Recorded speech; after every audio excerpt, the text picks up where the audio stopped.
जय माता की। आइए देवी कवच का पाठ आरंभ करते हैं। देवी कवच का पाठ करने से अकाल मृत्यु, बीमारी, रोग, शोक, भूत प्रेत बाधा, तंत्र मंत्र, इस प्रकार की सारी बाधाएं हैं वो दूर हो जाती हैं और व्यक्ति निर्भय हो जाता है। आइए, जिस देवी कवच की का इतना महत्व है उसका पाठ हमें अवश्य करना चाहिए। श्री देवी कवच। ओम चंडिका देवी को नमस्कार है। मार्कंडे जी ने कहा, पिता मैं जो इस संसार में परम गोपनीय तथा मनुष्यों की सब प्रकार से रक्षा करने वाला है और जो अब तक आपने दूसरे किसी के सामने प्रकट नहीं किया, ऐसा साधन मुझे बताइए। ब्रह्मा जी बोले, ब्रह्मन ऐसा साधन तो देवी का कवच ही है जो गोपनीय से भी परम गोपनीय, पवित्र तथा संपूर्ण प्राणियों का उपकार करने वाला है। महामुने उसे श्रवण करो। देवी की 9 मूर्तियां हैं जिन्हें नव दुर्गा कहते हैं। उनके पृथक पृथक नाम बतलाए जाते हैं। प्रथम नाम शैलपुत्री है, दूसरी मूर्ति का नाम ब्रह्मचारिणी है, तीसरा स्वरूप चंद्रघंटा के नाम से प्रसिद्ध है, चौथी मूर्ति को कुष्मांडा कहते हैं, पांचवां दुर्गा का नाम स्कंद माता है, देवी के छठे रूप को कात्यायनी कहते हैं, सातवां कालरात्रि और आठवां महागौरी के नाम से प्रसिद्ध है। नवी दुर्गा का नाम सिद्धिदात्री है। ये सब नाम सर्वज्ञ महात्मा वेद भगवान द्वारा प्रतिपादित हुए हैं। जो मनुष्य अग्नि में जल रहा हो, रणभूमि में शत्रुओं से घिर गया हो और विषम संकट में फंस गया हो तथा इस प्रकार भय से आतुर होकर जो भगवती दुर्गा की शरण में प्राप्त हुए हों, उनका कभी कोई अमंगल नहीं होता। युद्ध के समय संकट पड़ने पर उन पर कोई विपत्ति नहीं दिखाई देती। उन्हें शोक, दुख और भय की प्राप्ति नहीं होती। जिन्होंने भक्ति पूर्वक देवी का स्मरण किया है उनका निश्चय ही अभ्युदय होता है। देवेश्वरी, जो तुम्हारा चिंतन करते हैं उनकी तुम निसंदेह रक्षा करती हो। चामुंडा देवी प्रेत पर आरूढ़ होती हैं, वाराही भैंसे की सवारी करती हैं, इंद्री का वाहन ऐरावत हाथी है, वैष्णवी देवी गरुड़ पर आसन जमाती हैं, माहेश्वरी वृषभ पर आरूढ़ होती हैं, कुमारी का वाहन मयूर है और भगवान विष्णु की प्रियतमा लक्ष्मी देवी कमल के आसन पर विराजमान है और हाथों में कमल धारण किए हुए हैं। वृषभ पर आरूढ़ ईश्वरी देवी ने श्वेत रूप धारण कर रखा है। ब्राह्मी देवी हंस पर बैठी हुई हैं और सब प्रकार के आभूषणों से विभूषित हैं। इस प्रकार ये सभी माताएं सब प्रकार की योग शक्तियों से संपन्न हैं। इनके सिवा और भी बहुत सी देवियां हैं जो अनेक प्रकार के आभूषणों की शोभा से युक्त तथा नाना प्रकार के रत्नों से सुशोभित हैं। ये संपूर्ण देवियां क्रोध में भरी हुई हैं और भक्तों की रक्षा के लिए रथ पर बैठी दिखाई देती हैं। ये शंख, चक्र, गदा, शक्ति, हल, मूसल, खेटक, तोमर, परशु, पाश, कुंद, त्रिशूल और उत्तम शांग, धनुष आदि अस्त्र शस्त्र अपने हाथों में धारण करती हैं। दैत्यों के शरीर का नाश करना, भक्तों को अभय दान देना, देवताओं का कल्याण करना, यही इनके अस्त्र शस्त्र धारण करने का उद्देश्य है। कवच आरंभ करने से पहले इस प्रकार से प्रार्थना करनी चाहिए। महान रौद्र रूप, अत्यंत घोर पराक्रम, महान बल और महान उत्साह वाली देवी, तुम महान भय का नाश करने वाली हो। तुम्हें नमस्कार है। तुम्हारी ओर देखना भी कठिन है। शत्रुओं का भय बढ़ाने वाली जगदम्बिके, मेरी रक्षा करो। पूर्व दिशा में इंद्री मेरी रक्षा करे, अग्नि कोण में अग्नि शक्ति, दक्षिण दिशा में वाराही, नृत्य कोण में खड़ग धारिणी मेरी रक्षा करे, पश्चिम दिशा में वारुणी और वायव्य कोण में मृग पर सवारी करने वाली देवी मेरी रक्षा करे। उत्तर दिशा में कुमारी और ईशान कोण में शूल धारिणी देवी रक्षा करे। ब्रह्माणी, तुम ऊपर की ओर से मेरी रक्षा करो। वैष्णवी देवी नीचे की ओर से मेरी रक्षा करे।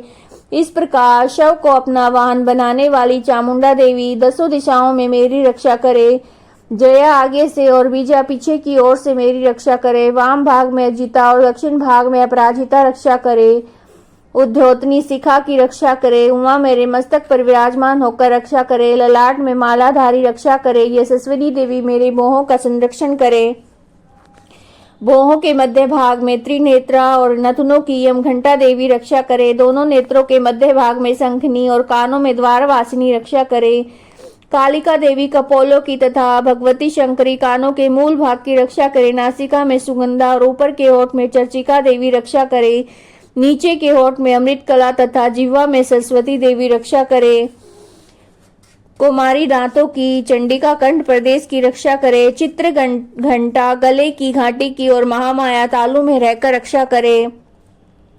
कामाक्षी ठोड़ी की और सर्वमंगला मेरी वाणी की रक्षा करे। भद्रकाली ग्रीवा में और धनुर्धरी पृष्ठवंश में रहकर रक्षा करे। कंठ के भारी भाग में नील ग्रीवा और कंठ की नली में नल कुबरी रक्षा करे।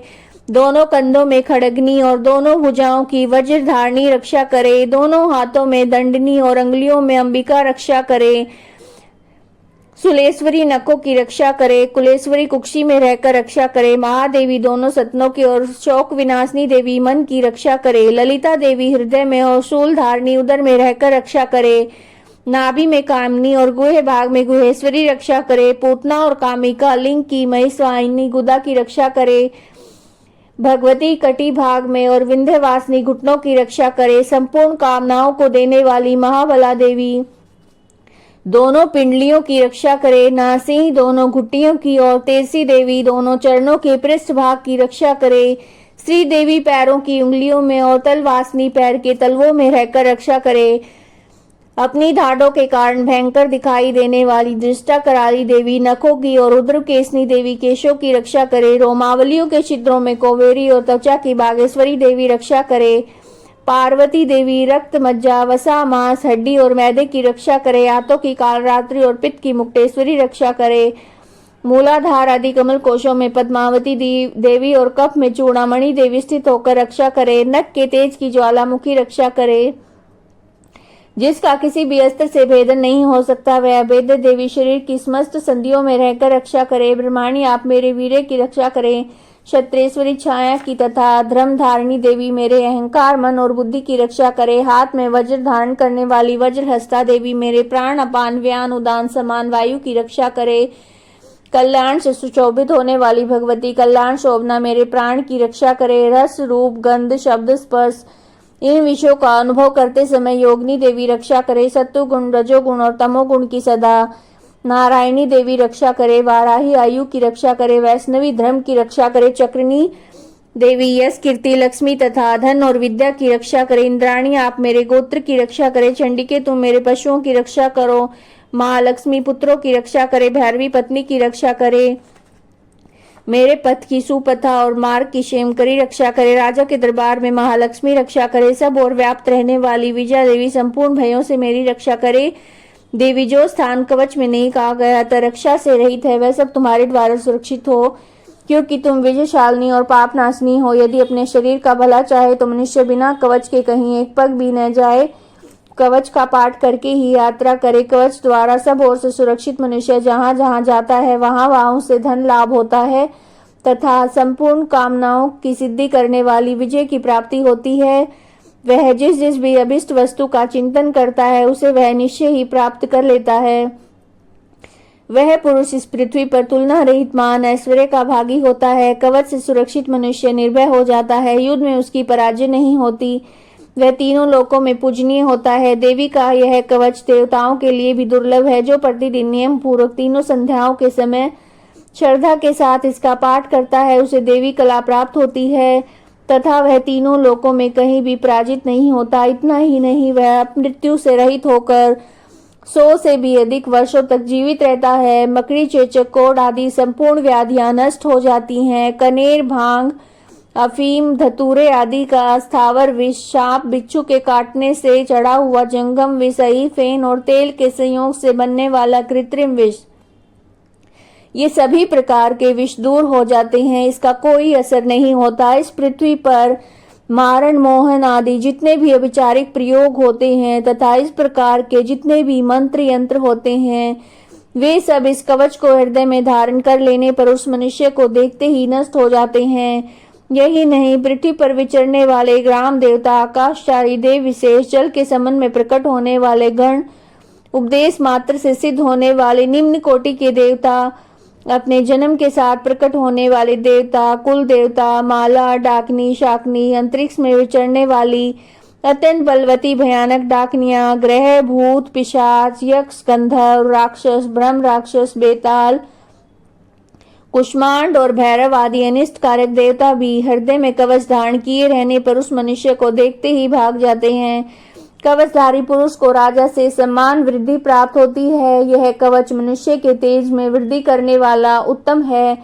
कवच का पाठ करने वाला पुरुष अपनी कीर्ति से विभूषित भूतल पर अपने सुयश के साथ साथ वृद्धि को प्राप्त होता है। जो पहले कवच का पाठ करके उसके बाद सप्तशती चंडी का पाठ करता है, उसे जब तक वन, पर्वत और काननों से ये पृथ्वी टिकी रहती है तब तक यहाँ पुत्र पौत्र आदि संतान परंपरा बनी रहती है। फिर देह का अंत होने पर वह पुरुष भगवती महामाया के प्रसाद से उस नित्य परम पद को प्राप्त होता है जो देवताओं के लिए भी दुर्लभ है। वह सुंदर दिव्य रूप धारण करता है और कल्याण में शिव के साथ आनंद का भागी होता है। जय माता की।